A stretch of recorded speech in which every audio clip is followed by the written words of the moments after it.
Good morning, everyone. I hope everyone had a great weekend. Thanks for joining us early on a Monday. I hope everyone has their coffee. I still have mine here, so I'll be drinking it as we go through the webinar. So this is called Solving the Skills Gap, Finding the Talent You Need Using the Employment Ontario Network, and I'm really happy to have two very knowledgeable folks with us this morning. Louis De Palma is the Director of SME Programs with the Ontario Chamber of Commerce, and he's responsible for developing and implementing initiatives of the OCC that are designed to strengthen the business climate of Ontario and support the members by providing them access to resources. And Marianne Moore works down in Windsor with the Unemployed Help Center. She's been with them now for 30 years. Is that right, Marianne?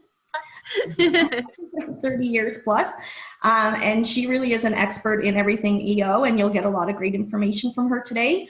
The webinar is a great resource, especially for employers, because we find there is a bit of a knowledge gap with employers not knowing what's available and what resources are out there for them that are all free of charge, and they're available for people to take advantage of, and unfortunately a lot of people don't know about that. So I'm going to turn it over to Louis and Marianne. We have the full hour. We'll save the questions till the end, so if you have any questions, we will get to them towards the end of the hour, but I will turn it over to you guys. Thank you, Trudy.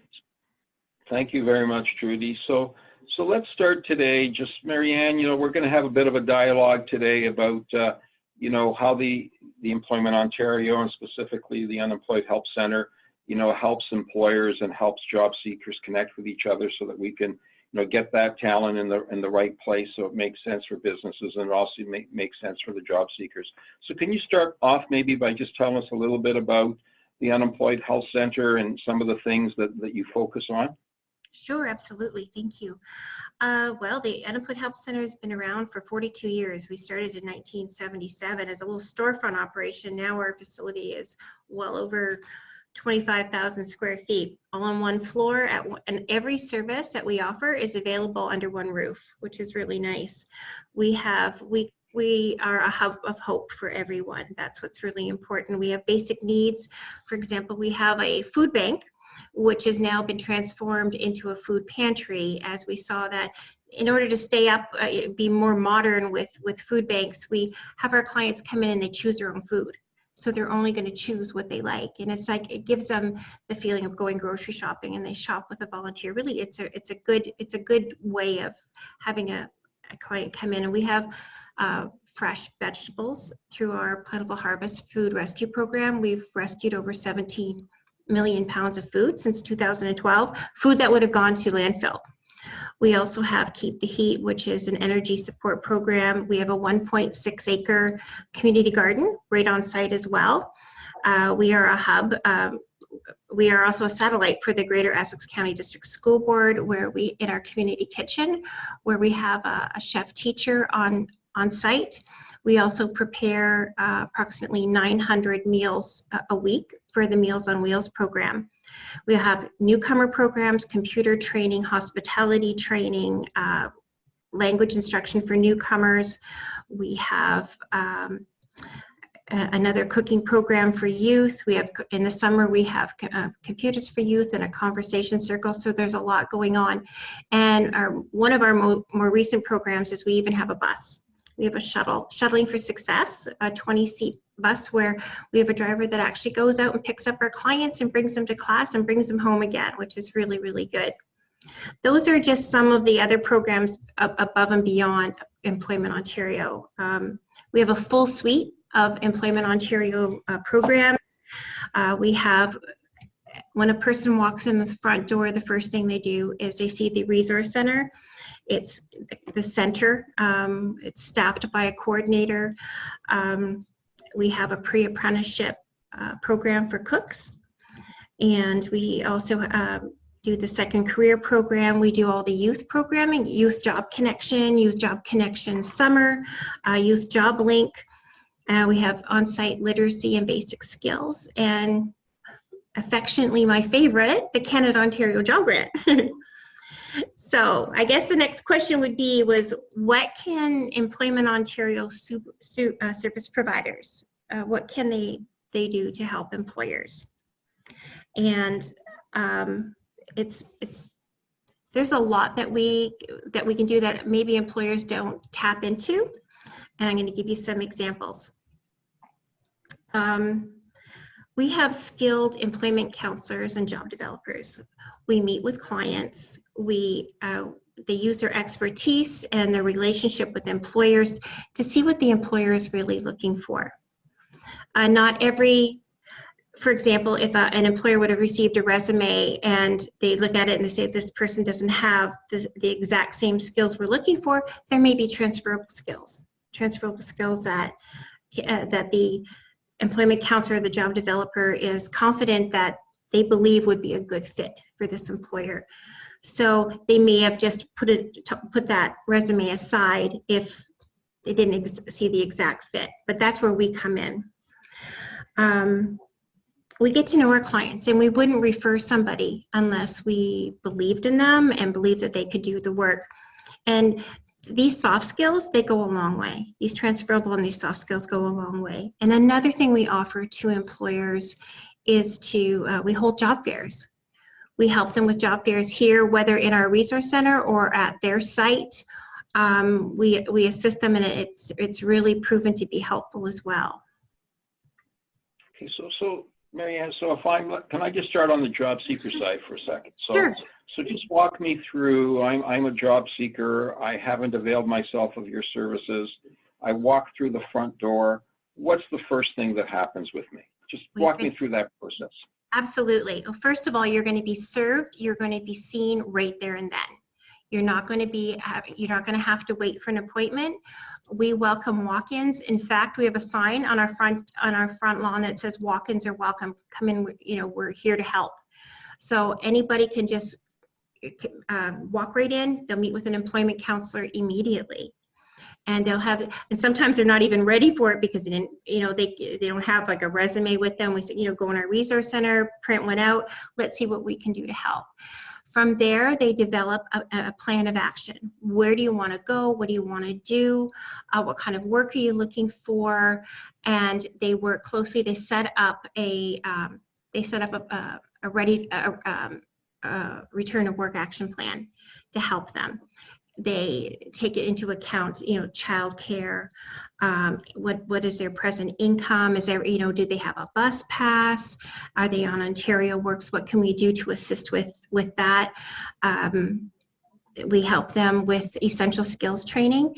We have a 2-day workshop where a client can do their resume, cover letter, and do an actual mock interview practice. And then they can utilize our resource center. And what's really good, we're open one Saturday a month, and we're open every Wednesday till 7:30. And we have an employment counselor here until 7:30, and on the Saturday to meet with any people who are, let's say they're working in more precarious employment or part-time employment and want something full-time. We're here for them. So the service is immediate.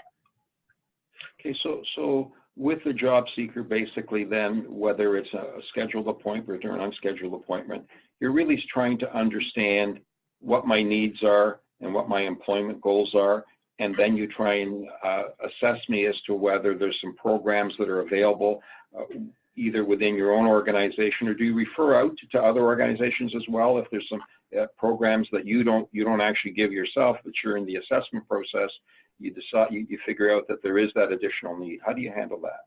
Absolutely. I'll give you an example of a client that came in and was facing some personal issues at home. And before she could be ready to work, we referred her out for counseling. So she was seen immediately by Windsor Family Service Bureau. She got the counseling for herself and her teenage children, and it put her in a better frame of mind. She was ready to work, and we matched her with an employer, and she didn't think that it would be that easy to follow, and she did very well, and she's working, and she's really, really it made everything just fell into place for her. So that's one example. Yeah. Great example, because many times people think, that the services that you may provide or organizations like you provide might be just really, really singular or focused in a vertical, right. But you do have those connections horizontally, so you can triage individuals to other services that they require, because sometimes it's not just about employment. There's other issues there that need to be looked at, and so you can help with that as well. Absolutely. Like, I'll give you another example. If a client comes in hungry, last year we served over 40,000 bowls of soup to our clients.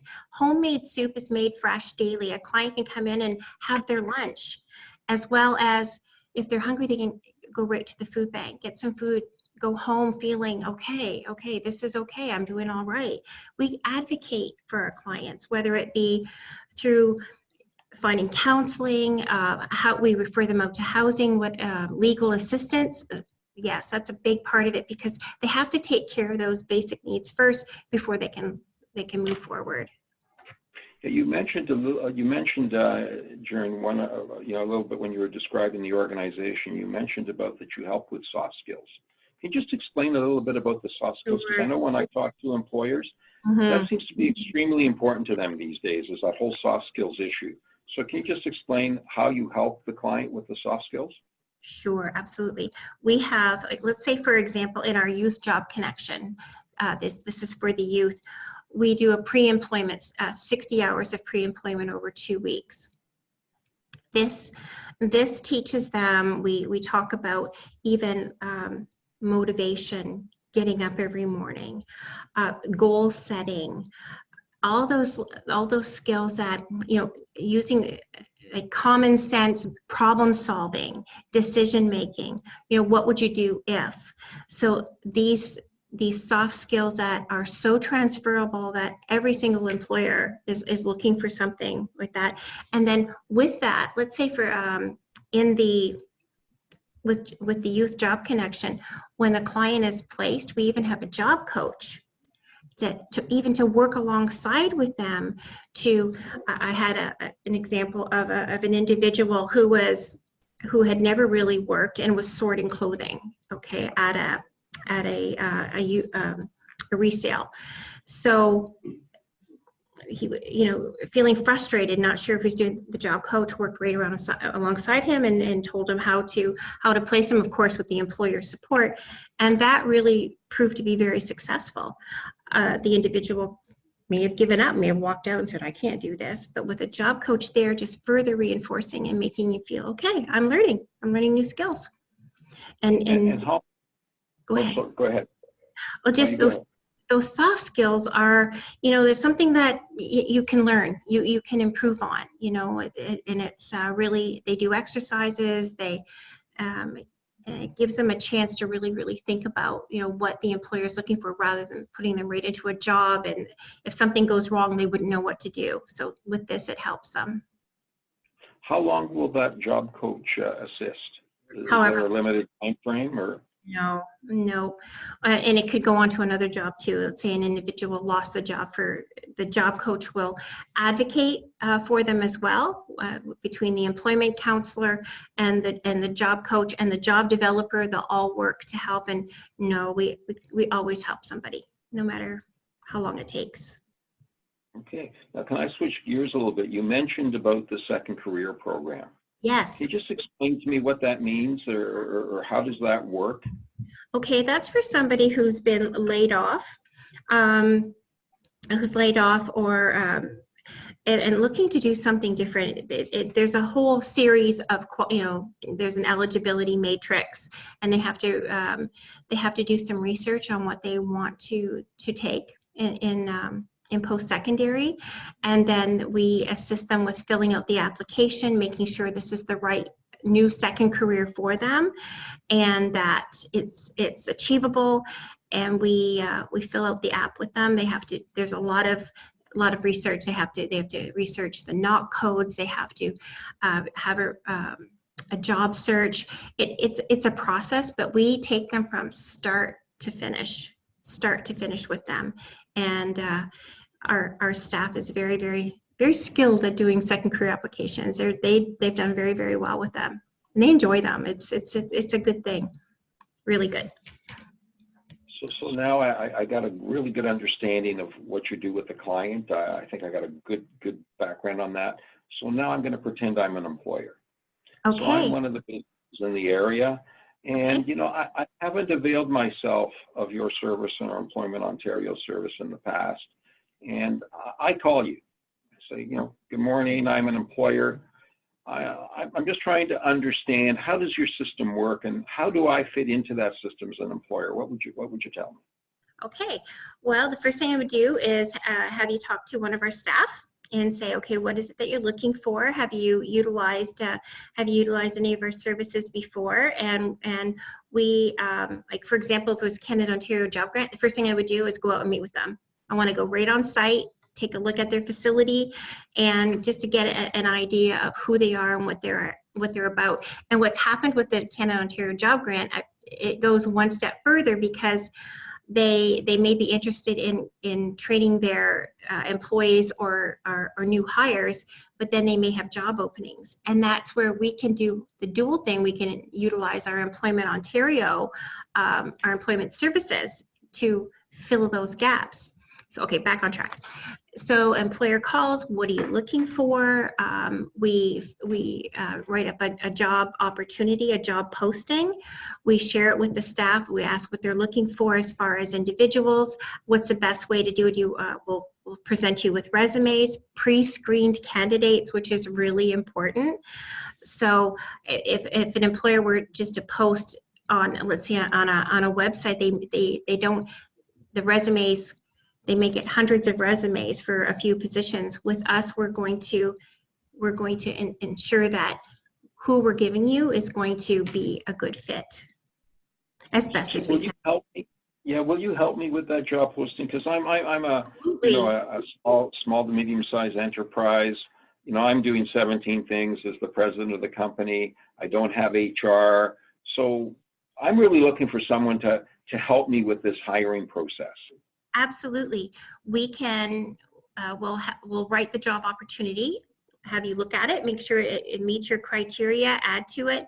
We will post it internally or on our website. It's entirely up to the employer.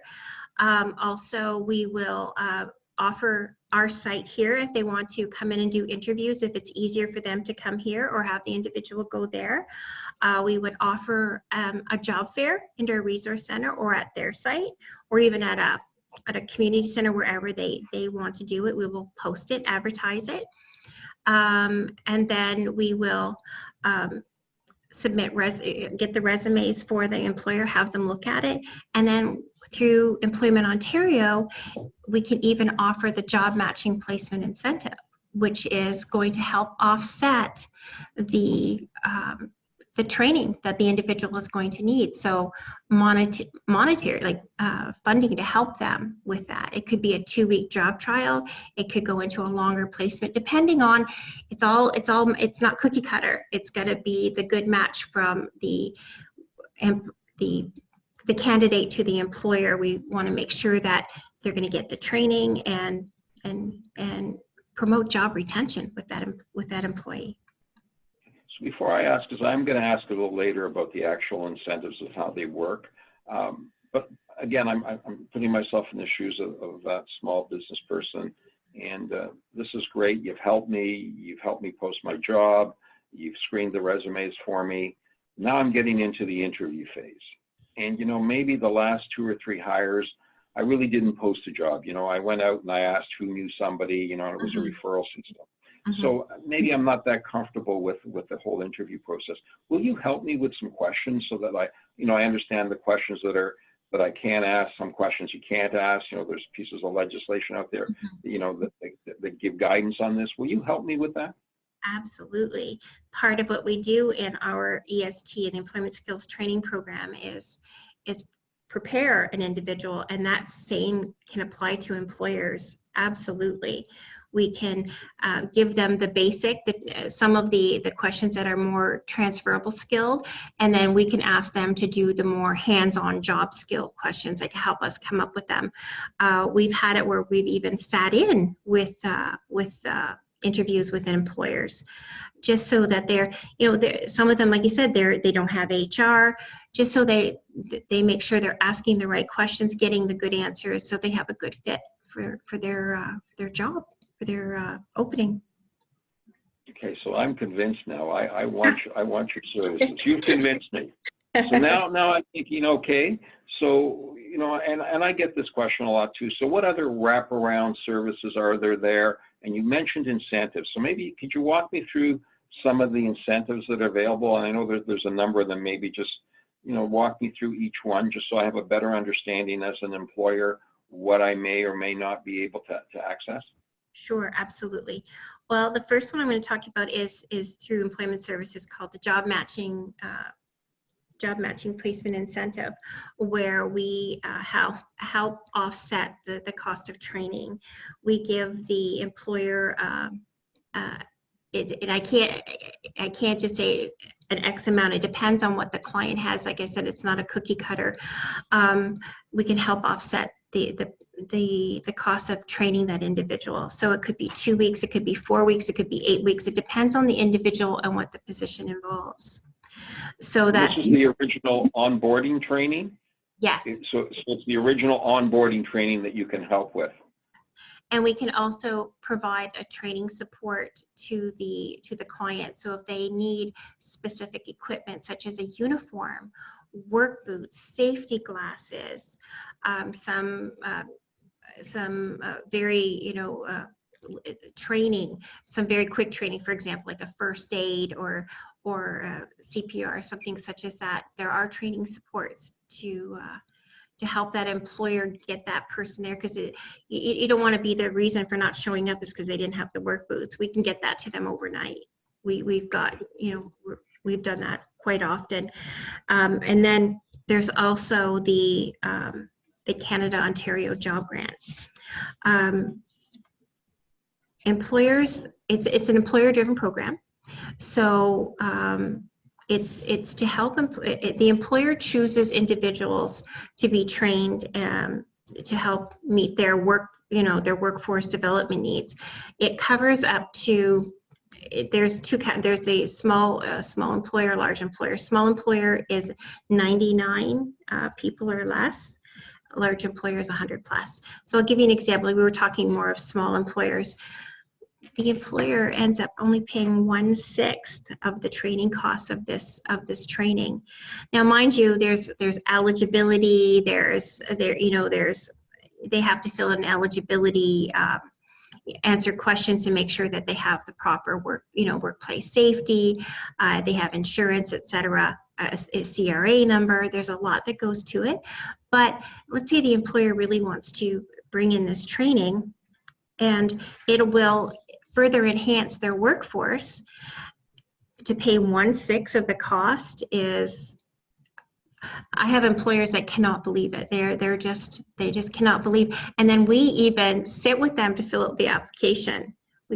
It's one thing we've always done, because it can be a little daunting, but we've done it so many times. We go through it with them. It's all online, and we try to make it. And then, like I said, I immediately go out and meet with the employer, see the work site, see to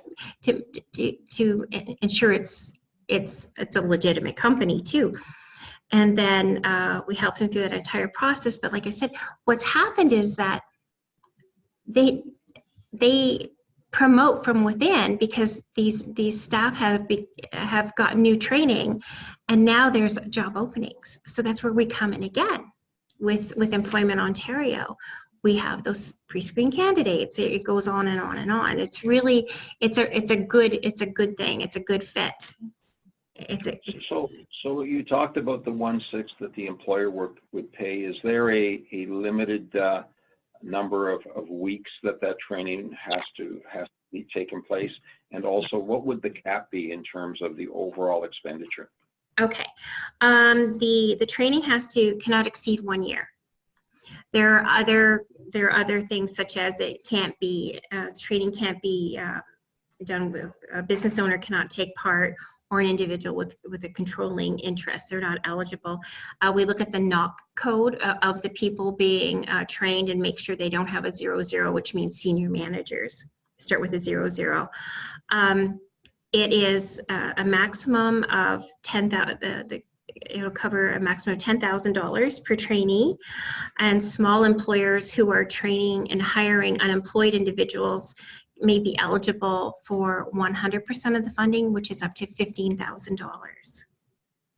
Okay. Yeah, and then there's support for textbooks up to $500, and if there's some if they have to travel more than 24 kilometers one way, there's up to $500 in transportation costs that are reimbursed.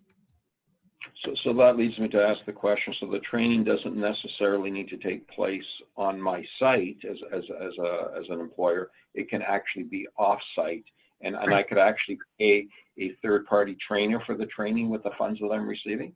Yes, it has to be it can't be in-house training. It can't be product vendor training. There are a lot of eligibility, but that's why anybody who provides a Canada Ontario Job Grant will know that. They'll go through it and check it. There's a whole series of checks and balances we have to do prior to approval of an application. Okay, so this is great. I think I understand your services from an employer perspective.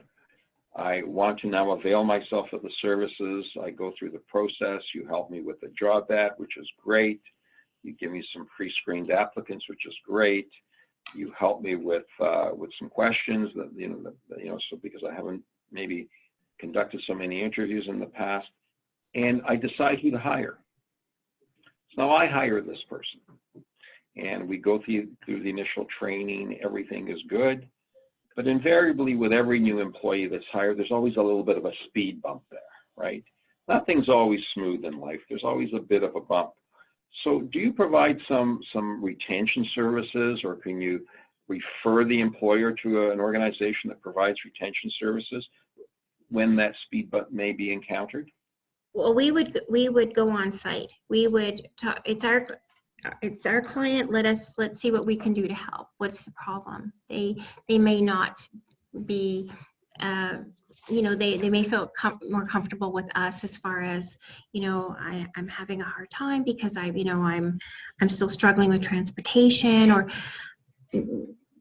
we will intervene to see what we can do for sure, because we want that client to stay. And if that employer is reaching out to us, we know they want them to stay there. So we will do what it takes to get that individual the help that they need. So you provide that service before it gets to a performance issue. You're Yes. there. You're willing to help the company. You're willing to help the individual to take a look at what may be some of the friction points there, and how can you help resolve them. Mm-hmm. And can you give us an example of something that you've been involved with, or a bit of an example of a recent retention support that you gave to an organization? Okay, we had.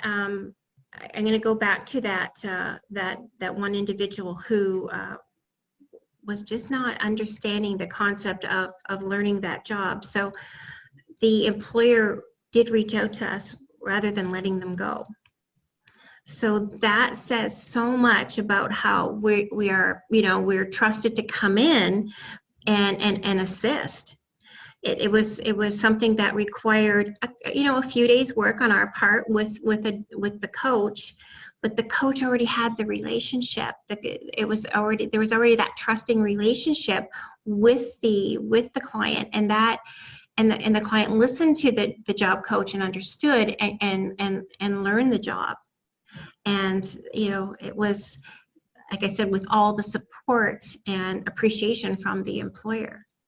And I've had another client that I had a young man who was having a hard time finding work, and I had dealt with this one employer through the Canada Ontario Job Grant. So I called them up and I said, this is I have a young man, and he'd really like to get into this field, but he's lacking confidence, lacking the skills. So I had him go in. He met with them. Well, they had him start out by sweeping floors in the shop. He was learning more of his social skills, trying to adapt. And this employer, they didn't have a job opening. They carved that for him through our relationship, through our our EO services. That employer said, you know what? I do see something there that I like. So let's start him out at the very, and he was willing to sweep the floors. He was willing to just observe. That went on for quite some time. Now he's a CNC machinist. That's what he wanted to do. So it took just that little bit of what we can do through EO to get him there. Because if he would have walked in with a resume, they wouldn't have considered him. He needed that. Yeah. That extra push. So you talked a bit about job carving there. Can you just explain a little bit about job carving, because it's something that is obviously quite prevalent in the employer community, but it's not as well understood as it should be. So can you just explain that a little bit? Well, that's where we take what the individual has, and that employer works with us to carve out something for them. So another idea may be that, I'll give you an example. I just recently had a client. This is so recent. She's always worked in a call center, and she wanted to be a baker. If she would have walked in with her call center resume to that bakery, they wouldn't have considered. What we did is we contacted the employer and said, this is what I have a client who, she doesn't have the word baked anything on her resume. This is what she likes doing. She's got a real flair for it. She wants to expand on her skills. So the employer said, okay, let me try her for a couple of weeks. Let me see what goes on. Let me see how she does. Well, she started by just decorating the donuts, like doing the dips and filling, and saw that the way she was working was like this. The employer was like, okay, now let's move her into this. Now she's doing she's doing the pastries that are usually done by somebody with years of experience. Here she is doing these amazing pastries because she's got a flair for it. So that was like a bit of a carve where she wouldn't have been given the chance unless we had that relationship with the employer, and they did that. They saw what she had amazing transferable skills. She had the knack, and so that's that match that it's hard to Employment Ontario. What can I say? Well, what you talk about transferable skills is extremely important, because I'm just going to put myself in the shoes of an individual who maybe has worked in an organization for 10, 15, 20 years, and sometimes things happen in the economy changes, and then I may be out of work. So then I'm trying to figure out, okay, so what are my skill sets? Because typically what we tend to do, I know what I would do, I would take a look at the job that I currently have, that job title, or maybe some other job titles that I held over the years. And then if I'm searching for work, I'm looking for the same type of job title. So it sounds like if I come to see you, you'll take a look at actually what my skill sets are, and maybe there'll be jobs there that I might not have even considered. Can you maybe explain that a little more for us? Sure. Sometimes you got to look at, what do you like doing?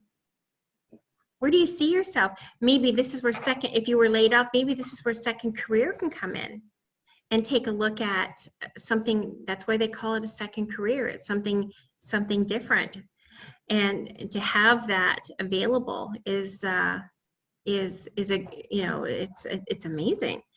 But let's say you're not quite sure what you want to do. We have choices where they can come in and do a computerized career assessment tool.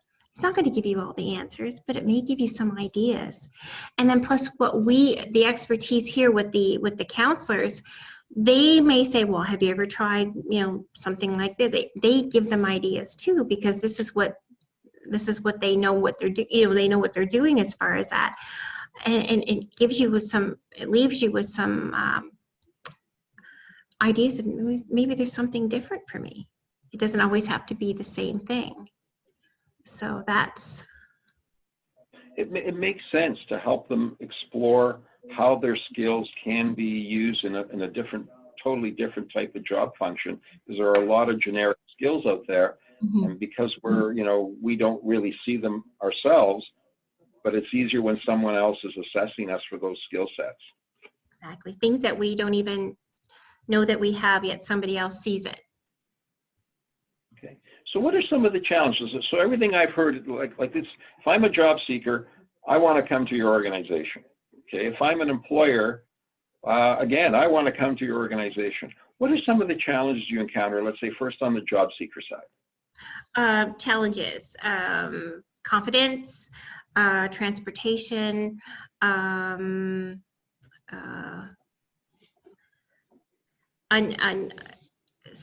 fear, fear of the unknown, fear of not knowing what to expect, fear of well, I've never done this type of work before. How do you know I'll be good at it? And that's why, you know, a job trial may be exactly what they're looking for. It could be lack of English skills.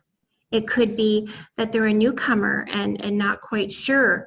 And that's, you know, we have English classes here. We have it could be low literacy. We can get them feeling more confident about their literacy skills. Maybe move them towards their GED. There's so much. I know you're thinking just the job, but there may be other little things that go with it, such as education, English ability, computer skills. With the we have the hospitality training. There's a lot that they can still take advantage of. Maybe they just can't start a job right away. They have to do some upgrading first. It's all here. So there. Can you explain a little bit the job trial? I'm fascinated by that. So I come to you, I'm not sure, but you can actually help me test some jobs out? Mm-hmm. It can be, like for example, with the baker.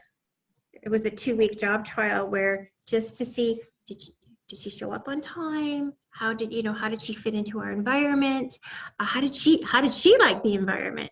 How did she like starting work at 5 a.m.? You know, and she had to take 2 buses to get there, and it's just, let's work out some of the bugs, some of the kinks before she, you know, sees that, wow, I really like this. That kind of thing where you want to make sure that it's to test the waters, to see if you even like it. Not just see if you like it as a client. Do you see yourself doing this type of work? You know, that should be offered to, you know, and sometimes they're unpaid. Sometimes they're just like they're more of a mentorship where they can job shadow, take a look at, you know, just shadow somebody for a day. We just had somebody do that in a pharmaceutical setting where they could see how a pharmacist assistant works, to see if that's something what they wanted to pursue in second career. So there's a lot. There's more to it than meets the eye, and that's why it's so important to sit down with that client and say, okay, let's look at what we can do. So you mentioned mentoring a little bit. Typically, how long would a mentoring relationship last, or is it something that lasts a day, 2 days, a week? Is it something that goes on beyond that time period, or just explain it for us? It can go on beyond. It depends on, you know, the employer's time, of course, and how much the individual wants to give. But it's really good to like we've even had individuals here where they wanted to see about being a receptionist, where they could see, you know, what it's like to answer a busy switchboard and things like that. It just depends on. It's almost like it turns into almost like a volunteer opportunity as well. So. It just depends on what the individual wants, and they can go on to something else if they don't like it. Like I said, it's a really good way to test the waters. What would you say, you know, you've been in this business a long time, what would you say is a good indicator of future success in employment? What do you see? What do I see? Oh my goodness. Oh, I see how we've honed our skill. We've honed our skills with employers, with our clients. It's always, of course, room for you know, learning new things, but I feel with the program offerings that we have, there's a lot that we can help a client and help employers. There's a lot going on under one roof. That's another thing. A bus comes right to the door. it wasn't always that way. When we moved here in 1992, the bus didn't come to the door. Just little things like that.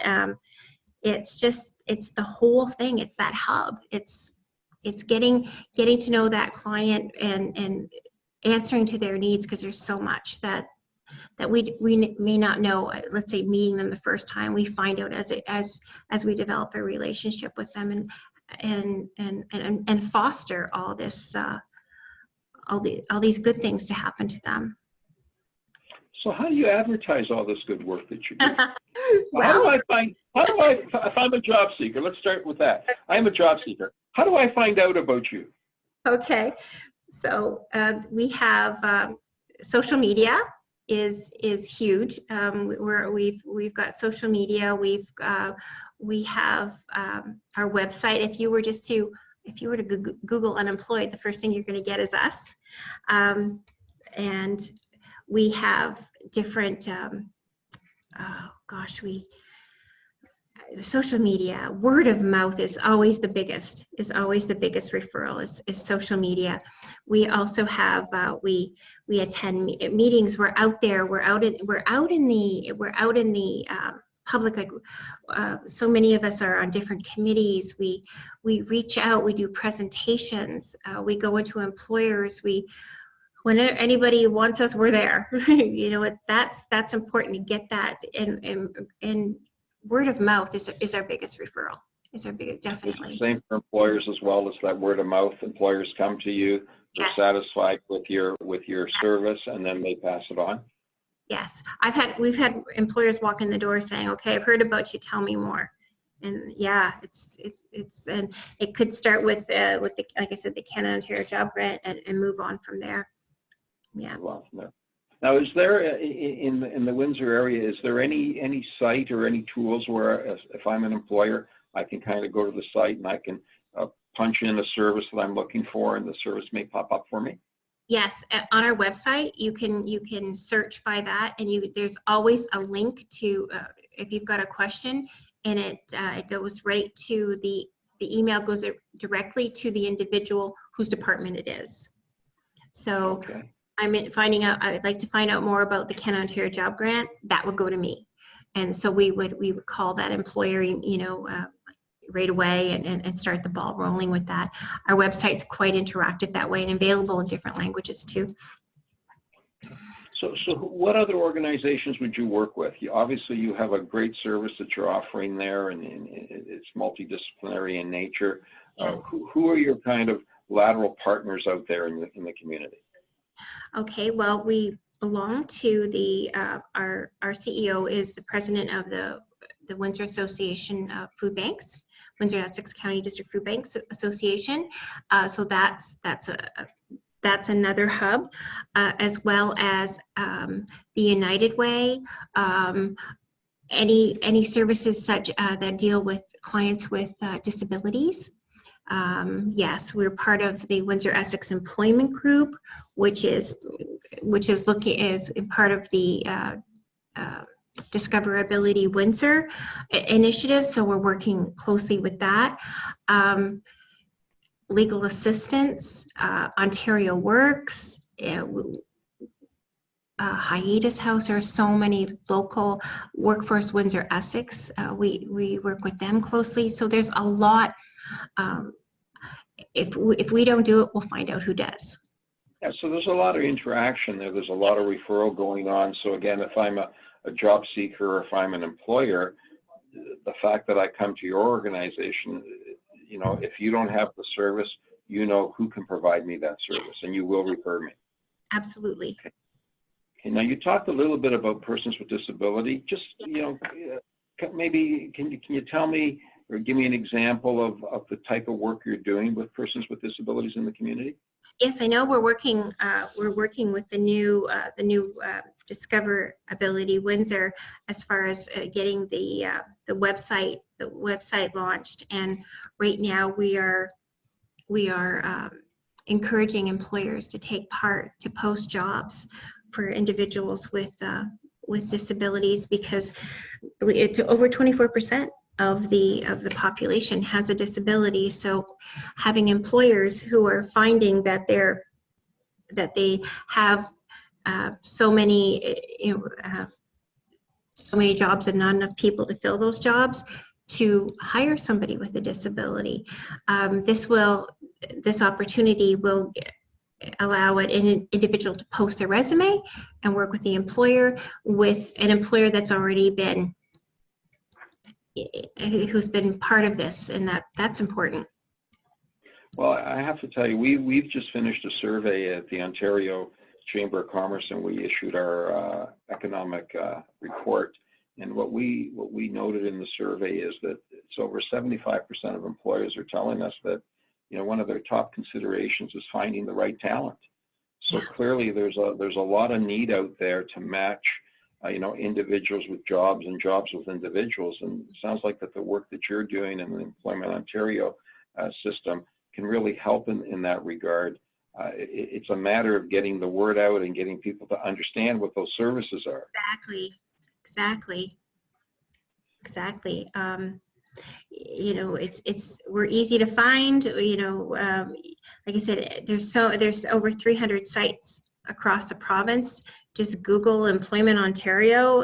Employers can find out who's closest to them and go from there. There's even a online chat that you can, when you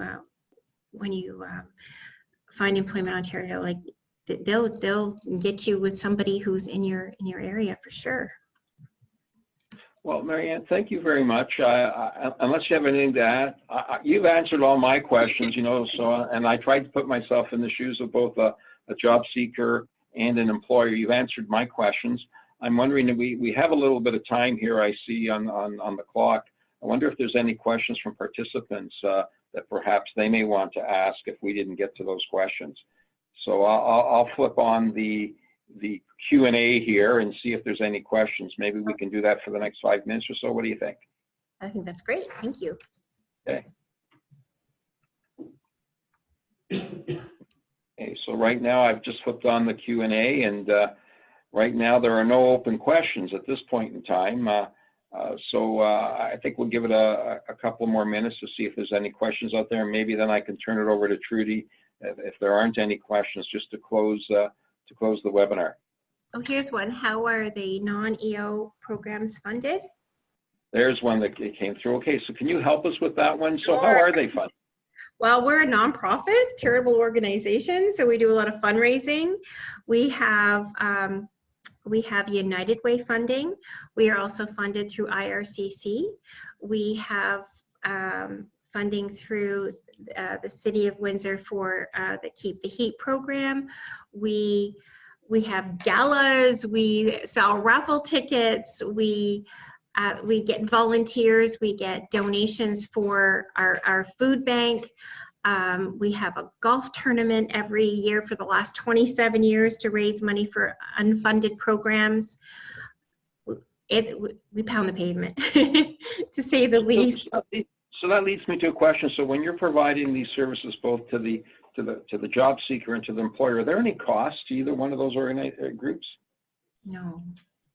So there's no cost. So the costs are actually you provide them without charging the employer, without charging the job seeker. Oh, absolutely. No fee. No fee for service at all. Okay, that's great to know. I see another question has popped up here. Do you get large employers using the service? Absolutely. Yes. One major employer in Windsor recently came out to us where there are thousands of employees because they needed some help finding the right fit, and that's groundbreaking for us. It was really quite a nice surprise to know that we are out there and we are known, and yes, they've come to us. So absolutely. Yeah, I think what we're seeing is it's indicative of the fact that there's, you know, I don't know whether you want to characterize it as a skills gap or a skills mismatch. There clearly is a lot of difficulty in the labor market now trying to connect people with jobs and jobs with people. So I think we're seeing a shift. I know I've seen a shift in the last 5 or 6 years in terms of how people deal with filling positions simply because of that gap or skills mismatch. I see here another question that's come through is how do you entice an employer to become receptive to a job trial? Well, we tell them there's no no obligation.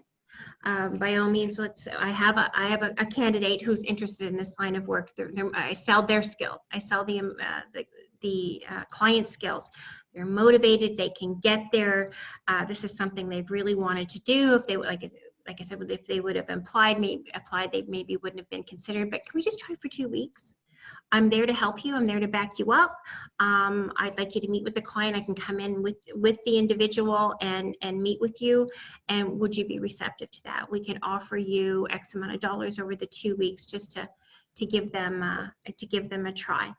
And that's it takes that determination and that selling from us to let the employers know. And like I said, they talk. They that's word of mouth. Even like you said, bring in clients or to bring in employers is really important. And then we'll even tell them, like, this is what we've done, this is what we do, look at our website, and it's quite favorable. Yeah, and there's no commitment beyond the 2 weeks. None. Strictly a 2-week trial. If it works out for both of them, then there could be something further down the road. So it's a non-committed 2-week period, so that both the job seeker and the company can take a look at each other, essentially. Right, exactly. Okay, so what I'm seeing here is the last thing, and maybe Trudy, then I'll pass it over to you because I'm just looking at the time. I see here I don't have a question, but I wanted to thank UHC for always doing above and beyond with helping my students. Your partnering is greatly appreciated. Aww. So that's kudos to you, Marianne, and your organizations. Those are very good kudos to get. That's very kind. Thank you. And we're here to help. Thank you. Okay, so Trudy, I don't see any more questions popping up. I'll just turn it over to you to close. Okay, thank you. Thank you so much to both of you for sharing your knowledge today. It's amazing how much the Employment Ontario network does, and I think it's still one of the best kept secrets in Ontario. I think so many employers are still not aware of what's out there to them. It's funded by the Government of Ontario through the Ministry of Training Colleges and Universities, and it's an amazing resource for employers regardless of where you are in the recruitment process. Employment Ontario, through their over 300 locations throughout the province, can help you find what you need, and it's of no charge to the employer or the job seeker. So it's absolutely incredible that this exists, and people really need to take advantage of it. So thank you both very much. The recording will be available on the OCWI website. I'm not sure the timeline, probably within the next week or so it'll be posted. So if you miss part of it, or if you have any colleagues you think would benefit, by all means you can direct them to the website. And I think UHN is going to post it on their website as well and distribute it once it's available. So again, thank you both so much, and thank everyone for attending on a Monday morning. I appreciate you starting your week with us, and I hope you have an awesome week. Thank you. Thank you.